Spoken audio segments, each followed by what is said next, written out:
Friends, doing this first impression video, one of the manga that I read is a new favorite of the year for me. Oh my goodness, definitely gonna be my top 12 at the end of the year, hands down. It was so good.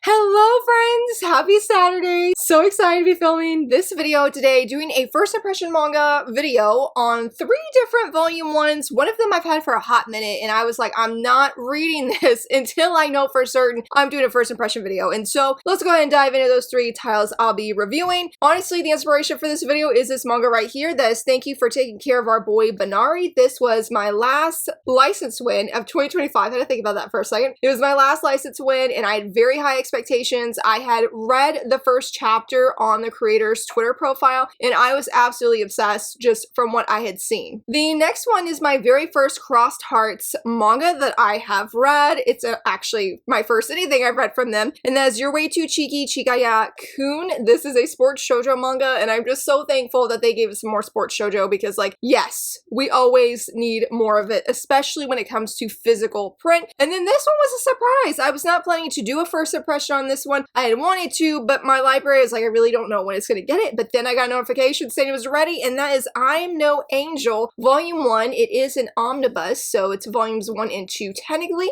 and was just absolutely thrilled that we got it, that my library got it, excuse me, and that I'm able to talk about it today. So we're gonna go ahead and dive right in. I will say I did really enjoy everything that I read, but the first one we're gonna talk about is Thank You for Taking Care of Our Boy Banri, and I absolutely loved it. Hands down, this is my favorite read of the 3 volumes. This is my favorite read of this month. If you're not familiar with this series, it is about our female lead. She is in college and I think they said like she chases trends. I'm not really sure what she's going to school for, but her sister runs an agency for actors and actresses, and she asked her sister like, hey, could you just be a temporary manager for Banri? She is overjoyed because Banri is one of her favorite actors, and she's like, oh my goodness, he is my crush, like this is gonna be a wonderful summer. And then she goes to, you know, on her first day to be his manager. She quickly finds out that Banri, that his persona, like his acting persona, is very different than his real personality. I think she called him a tyrant. He doesn't really care about how hard she works, what she has to do, just as long as he can do his job very well. And fortunately for me, the reader, it eventually does turn into a romance, and I will just say, as I already did, I love this. This was literally everything I had been hoping for. I really don't think I had like any expectations of what would I expect from this series because she is the same creator as Love and Heart, which we do have in English by Yen Press. I've been warned by multiple friends that I probably wouldn't like it. I know off the top of my head it does have gaslighting and it does have some, I guess you would say, problematic themes in the series, so I wasn't familiar with any of her work. I just knew I was excited for this, and ultimately what drew me to this manga is our female lead drives and rides a motorcycle. I said, yes, girl looks amazing. Honestly, it was this page right here that sold me. I was like, I don't care about anything else. Knowing our female lead rides a motorcycle, that's it. That's all I need. I said, I'd never seen that in manga, specifically shoujo manga. We've seen several guys who ride motorcycles, but a girl, oh man, I was smitten, I was sold. I said, girl, I'm here for you. And so that was probably like the biggest thing, is I was really excited for this female lead and I thought she was fantastic. I genuinely loved so much of how she was relatable as a fangirl, where she was totally head over heels for this actor, and then really seeing his other side. I can't relate there, but I did appreciate how we had a manager-like role. That felt new to me and sort of unique out of other series I've read with idols and actors, and I enjoyed seeing what she does as a manager. One of my favorite parts, I don't want to go too much into it because it is like a whole chapter is centered around it, but there is a paparazzi that keeps writing these articles about Banri, and she gets involved where they're like, oh, is Banri and his manager having a fling? And she's really upset about this, and she feels like the articles are getting worse, they're getting more and more made up, and she's like, you know, this could really break Banri's image. And despite that she feels he's a tyrant, she really wants him to thrive as an actor, and she does see these subtle moments with him where she's like, wow, he's really serious about what he does, and she wants to help him, even again if he treats her bad sometimes. Not abusive bad or anything like that, just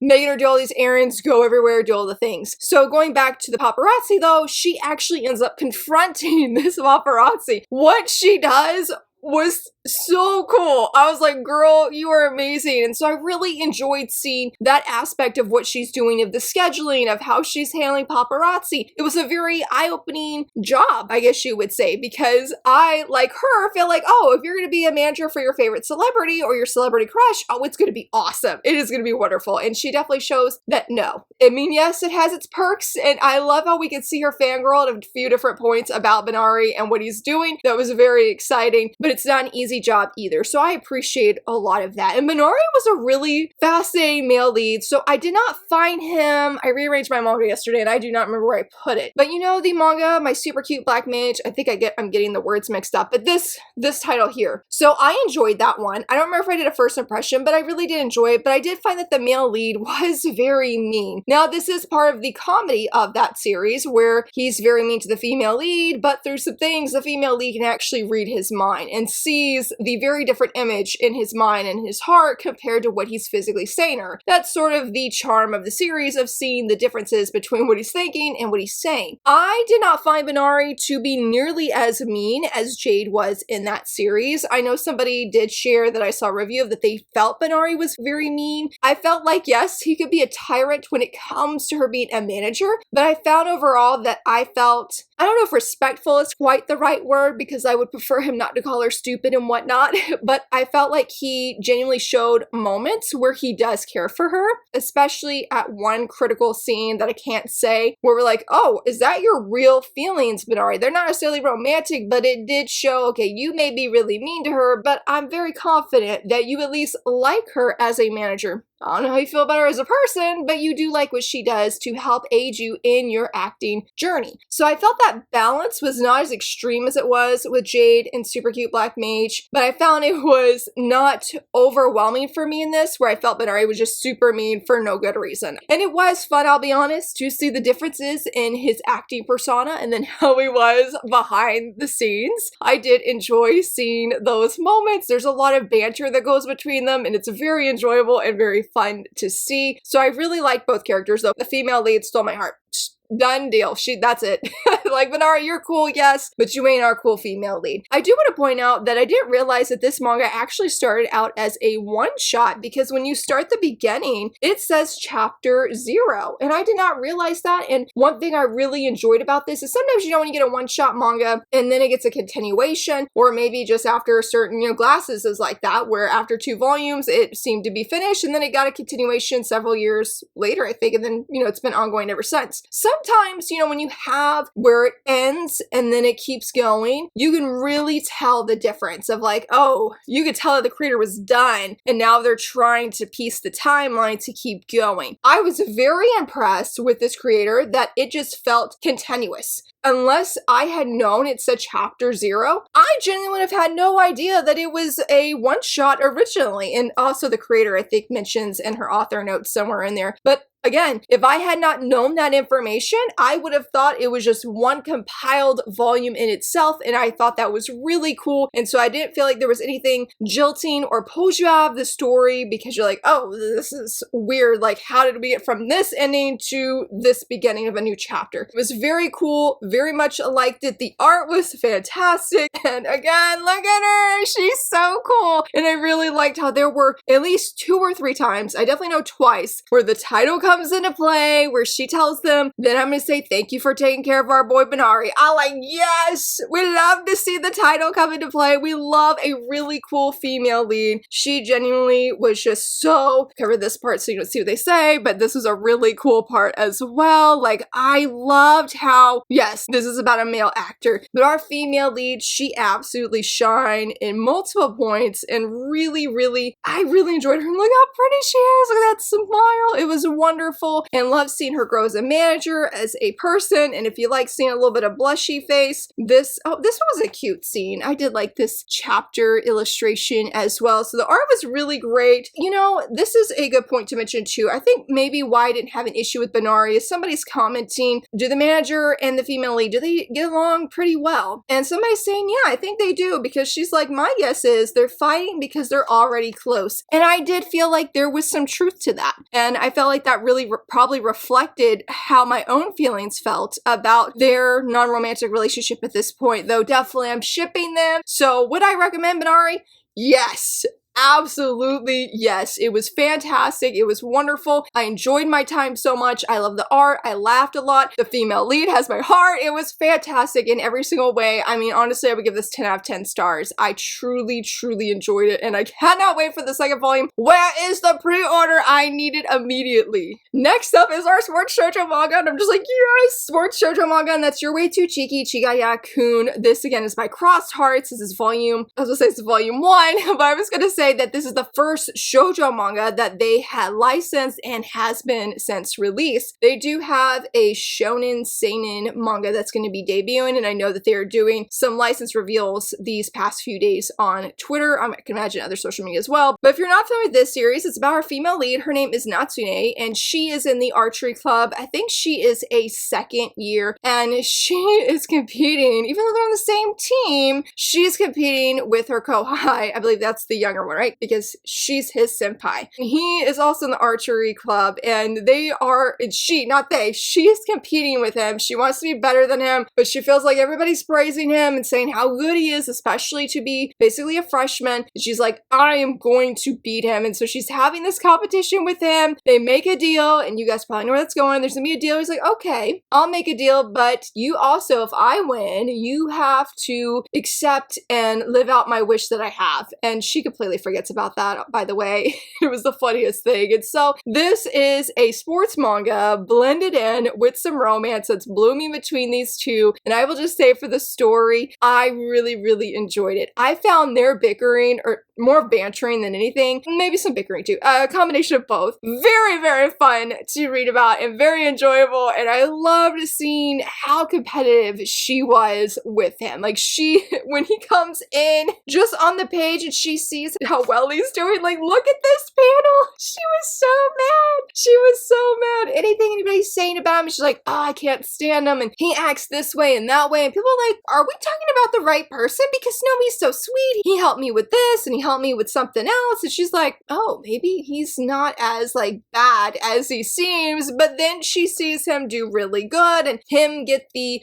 term the ace just lights this fire under her, where she's like, I am going to win. And so the team is trying to figure out who's actually going to be on the like official team to compete in the competition for Inter High. There are some uni students that end up coming, and I loved how she put them in their place. That was fantastic. She was great. But they end up coming, and that's when she makes the deal. One of the deals, there's a few of them, okay? There's a few of them where she makes the deal of like, hey, you know, if I beat you and I get on the team, then you have to leave me alone, more or less. But to her dismay, ends up winning. And, you know, now we have this blooming romance, and he's like, oh, I'm gonna do, basically, I mean, he doesn't say it, but we could read between those lines that he is gonna do anything he can to keep her around. Like, oh, you know, since you're my senpai, I really need help with studying. He probably doesn't in reality, but he's like, I really need help with studying when there's like a camp and something happens and she can't make it. He's like, oh, you know, I will keep sending you photos so that you can feel like you're there. And then at the end, which I can't tell you, I was like, where is volume 2? I do have volume 2 already pre-ordered. I think I pre-ordered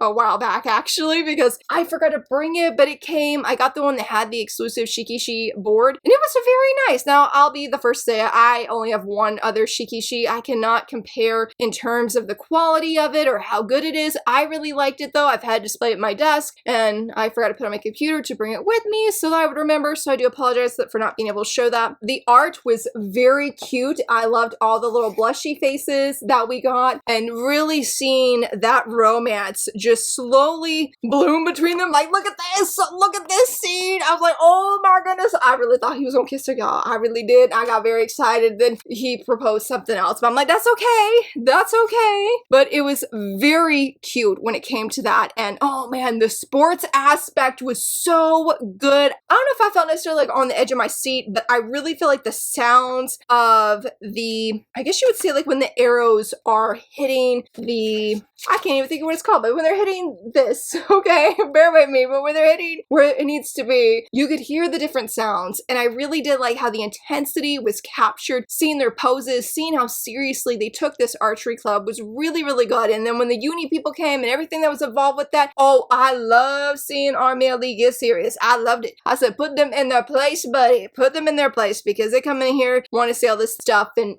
mess. And it's like, no, get out, bro. Get out. We don't have time for that. I mean, I guess we did for the sake of the plot because it pushed the sports aspect along and also pushed the romance part along. And I will say, anybody else love this scene when you have like a sports moment and the female lead is sort of struggling, the male lead comes up behind him, gets super close, the female lead can't focus or concentrate, but she does really better. She's like, how did I do this? This scene is for you, Bessie. This scene was here and I loved it. My heart was so happy. I love a sports shoujo romance. I love when we have the sports element and they just throw in some romance. Yes, my heart is thriving. My heart is here. And I found that was a very good balance. It wasn't just romance and it wasn't just the sports. It was a good combination of both. So I would definitely recommend it if you want a good sports shoujo. So one thing I don't really talk about much when it comes to series, I feel like in general, is I really don't talk about the translation or lettering, but I do want to say after I read this, I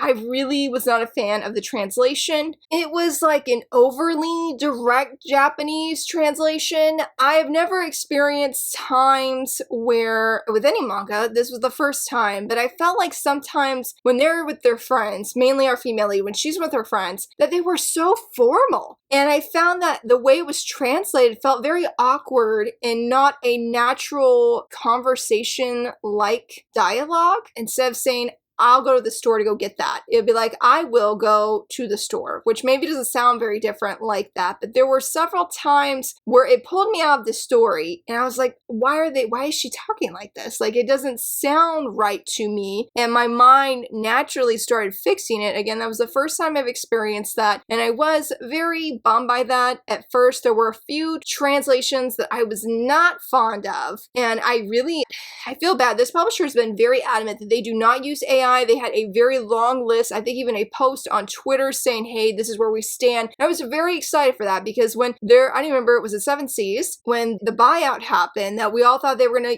since they're being bought out by an AI company, we're about to get AI translations. Crossed Hearts was the very first publisher to come out and have a statement, and I have been very excited for that. But when I got to the end, there was no translator that was credited. Now, somebody did show me, that same friend I talked to earlier did show me that it is on their website, that you can see the translator. So I felt a lot more at peace about that. And I guess it's just an over direct translation that I just wasn't keen on. The thing that really upset me was when our female lead is with two of her friends. And I really do not like, I understand this happens in the Japanese language and that's completely fine. But I guess as an English speaker reading a manga that has an English translation for English readers, I did not like how they referred to her as if she wasn't there. There was like third person. One of the people she was talking to was Mana. And they're like, oh, Natsune is treated so well by Mana. Girl, she's walking right next to you. She's still part of the conversation. She did not leave. I really dislike that a lot. Like, that is a pet peeve of mine. The very first time I ever discovered that is when I tried scans years ago. And I said, this is what scans is. I don't want it.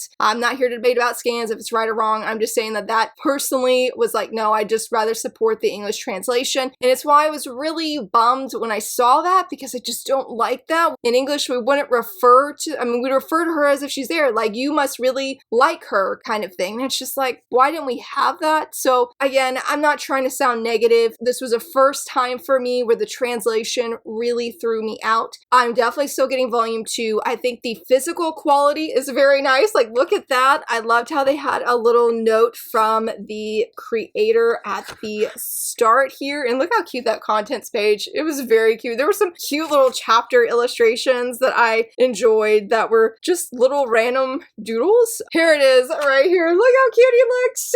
He looks too cute. So I liked everything else. Again, I struggled a little bit with the translation, but again, I have volume 2 on pre-order. I'm still very excited and plan to support this publisher unless something like drastically changes. And I definitely, if you don't mind having an overly direct translation for the series, or for the volume, excuse me, and you like sports shoujo, yes, try this out, friends. Try this out. Again, I found my heart thriving to be able to say, man, I enjoyed this as a sports shoujo reader fan, especially like some romance in there. It very much delivered in that. The art was beautiful. The characters were fantastic. And I really feel like they just came to life with their bickering and how they're just so, our senpai here is just so competitive. I cannot wait to see what happens next. Also, too, I'd say if you're curious about archery, this is a fun one because I haven't seen that represented in the sports shoujo manga that I have read, or just sports manga in general, I should say. So I can't wait to see where this goes and what happens with these characters, especially about the ending. Oh my goodness.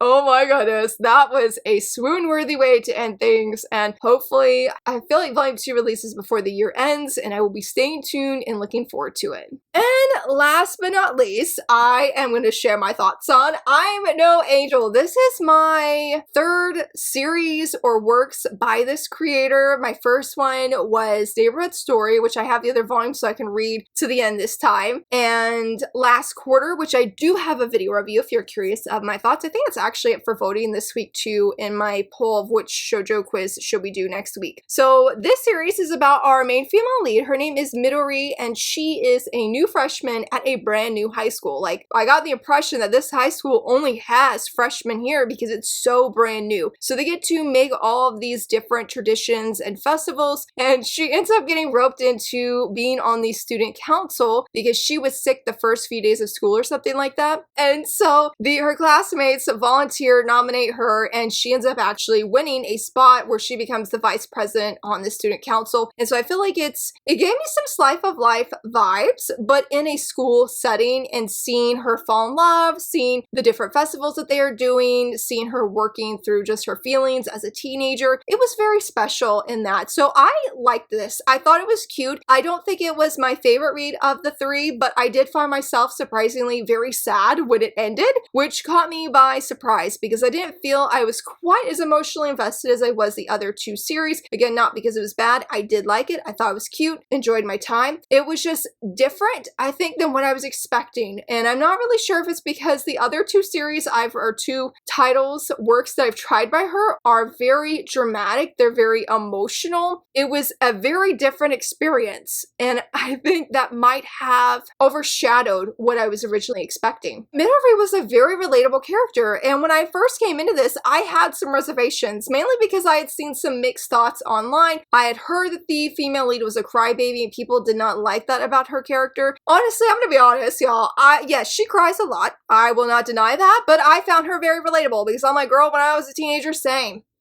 Not as much crying at school, but definitely at home in my bedroom about different things, about the guy that you like, about things with your teacher, about just classwork, like all of the things. So I found her very relatable, and I thought she was a very precious heroine who is so, oh my goodness, like she is the first person to have the biggest smile on her face, to encourage the people around her, to be very positive and upbeat and kind. I really love seeing her just absolutely shine. I know it's called I'm No Angel, and I'm curious of how that's going to come into play with her character specifically as the series goes on. But y'all, she was such an angel. She was so sweet. But there were times I'm like, girl, you are literally putting your own feelings like behind closed doors just so other people can be happy. I'm like, no, girl.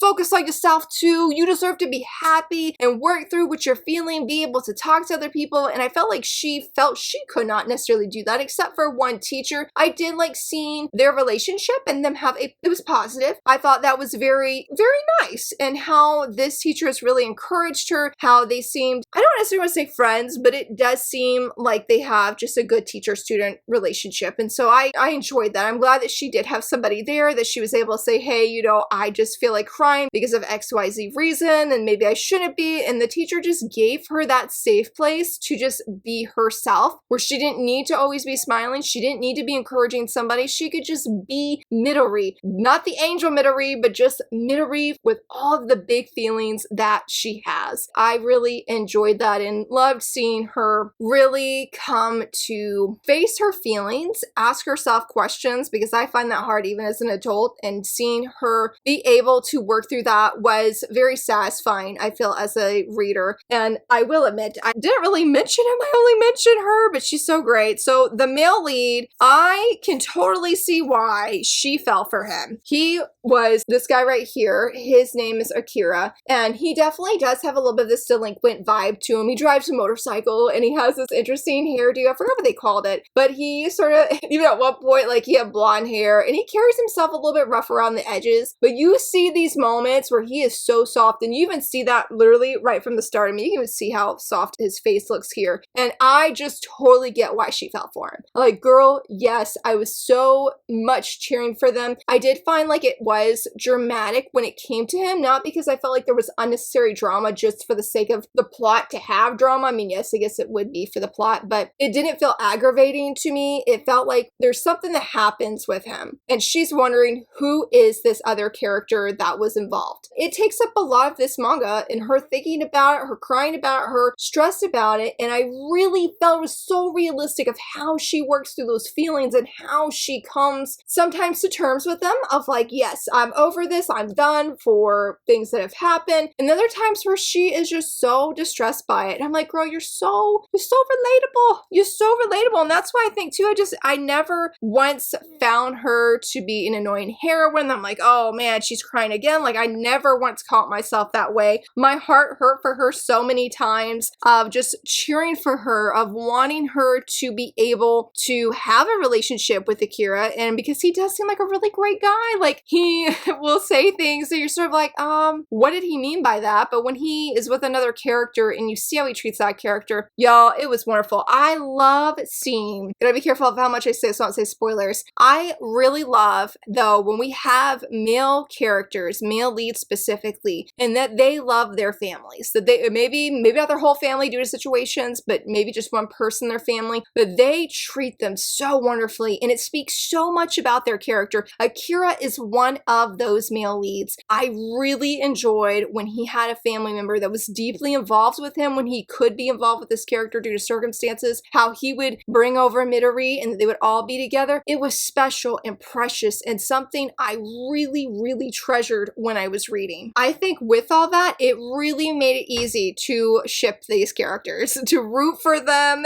to have Midori be able to really share her heart, to not be scared, and then for Akira to something happen that was very romantic. Oh yes, I was thriving. I was loving that. It was very sweet. And so I felt overall that this was just such a, this is a fun like chapter page. I found it was really enjoyable, and the student council characters were fantastic. I really loved how we had diverse people on this council. They didn't all necessarily feel like they meshed together very well, but I feel like they did. They were able to balance each other out, and I did like how one of the guys, he knew how to, this guy right here, his name starts with a T. He knew how to read the room. I am nervous about him though. We got a reveal about his character later on, and I am nervous. I'm like, okay, I feel like everything we've known about you for the first 2 volumes was a certain specific way. I was there for it. I was loving it. I love his interactions with the female lead, with the male lead, everybody. And then something happened, and I'm like, okay, I don't think he's a bad guy, but I am genuinely like worried of what kind of situation he is in, how it's going to affect him. And also, this girl here, she was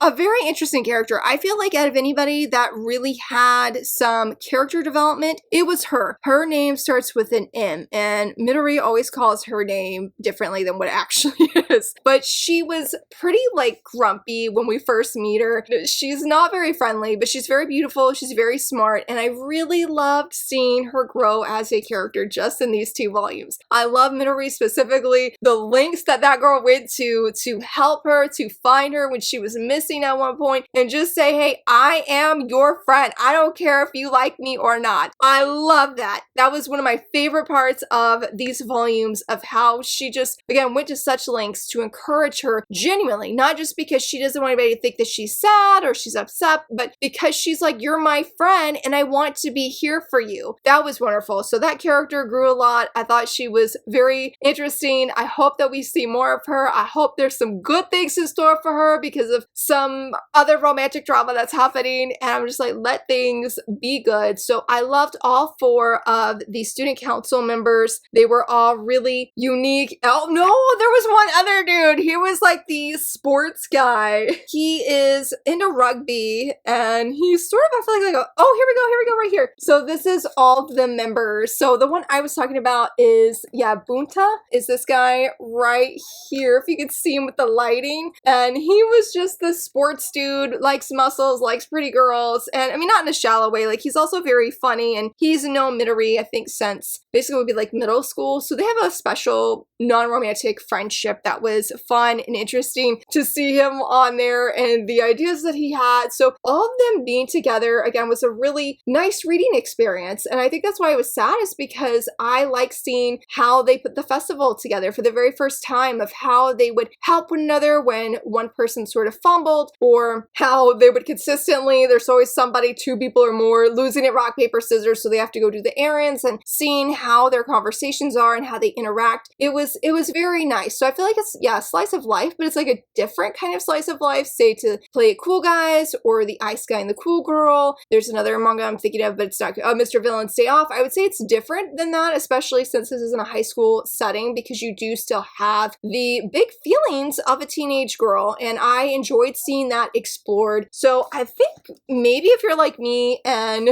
you feel this creator is more known for her, I don't want to say traumatic, I don't want to say that. Maybe for some people that would not know that might be true, being very traumatic, very dramatic, same as like Paradise Kiss, and you want something that's more, I don't want to say that this volume is like fluffy. I feel for her work it would be, but you want something that does not have maybe those adult themes or the same adult worries. I mean, Midori is just trying to make sure that she can keep up with her grades, that the guy that she likes doesn't have a girlfriend, that she's able to do the things she needs to do for the student council. Then I would say that this is a really great one to try. I am looking forward to volume 2. I'm not sure if this is a series I'm going to collect physically just yet. I want to see how the romance develops. Another favorite scene was a romantic scene near the end. That was so good. That was so good. It was really perfect. I was expecting we would get one, and then I felt like things just changed. I'm like, what is this mood between you 2 right now? And then things did change, and it was very sweet. So hoping that it will continue to be very sweet. I'm not sure if it will or not, but I did like the characters, especially Midori. Again, I feel she's a very precious heroine. So would also recommend this, especially too if you want something a little bit thicker, even though it's a 2-in-1. I will say it did hurt my hand though after a while to hold this volume. I was like, my poor hand has indentations from holding it. I needed something to prop it up because it was so big, but it really does read very easily and flaps open, so there wasn't any like creasing that was happening on the spine. So I was like, yay, thank you Viz for giving a good addition when it came to that. So yeah, as you can see, I loved all 3 of these. I really enjoyed them. I would recommend them easily. I know they're all like different genres, which is pretty exciting. I mean, they're all shoujo, but they're all different. And yeah, I would love to know, have you read any of these? Which one sounded most interesting to you? Let me know down below. If you enjoyed this video, please hit a thumbs up and subscribe,